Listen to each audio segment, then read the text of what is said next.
You also wrote a piece that I think I'm right about this called, what Obama could learn from Bush, better or worse, and got a huge amount of email when it went online. Yeah. What was that about? I was astonished.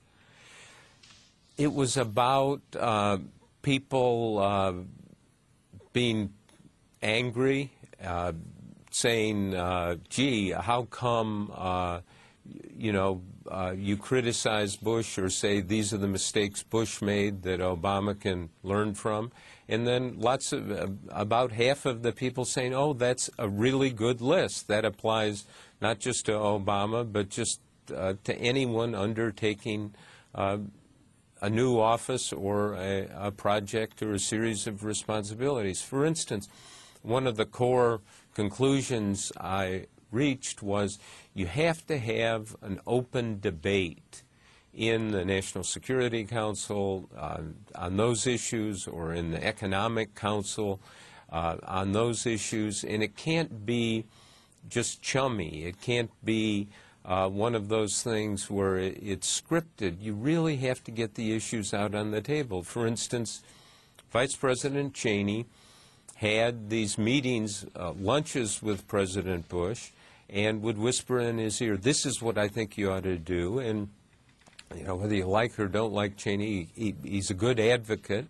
And they agreed that this was so confidential they would never tell anyone, including members of the National Security Council and the White House staff, cabinet members, what Cheney's recommendation was. So it never got tested in a forum. And what Bush should have done is gone in and said, okay, Dick, the Vice President, has just recommended and argued for this.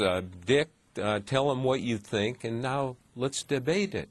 You can't have somebody whispering offline in the leader's ear, particularly when it's somebody who had the influence that Cheney did, without testing some of those ideas. I think, quite frankly, Obama does that. I think he has pretty open debates, and if people sit there silent, he'll say, hey, what do you think? That's exactly the point that Bob Gates made, in fact. He said, occasionally President Bush would not go around the room, even in the later stages when Gates was there, but that President Obama wants to know and will put everybody in the room on the spot.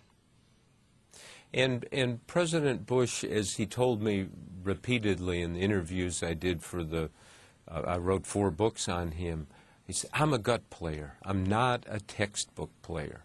And I think that's the way he made lots of his decisions, by gut. Oh, I'll take the green one. That's what I want. And Obama is much more analytical, much more methodical about it.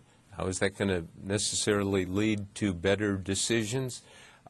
You would tend to think so. But again, we don't.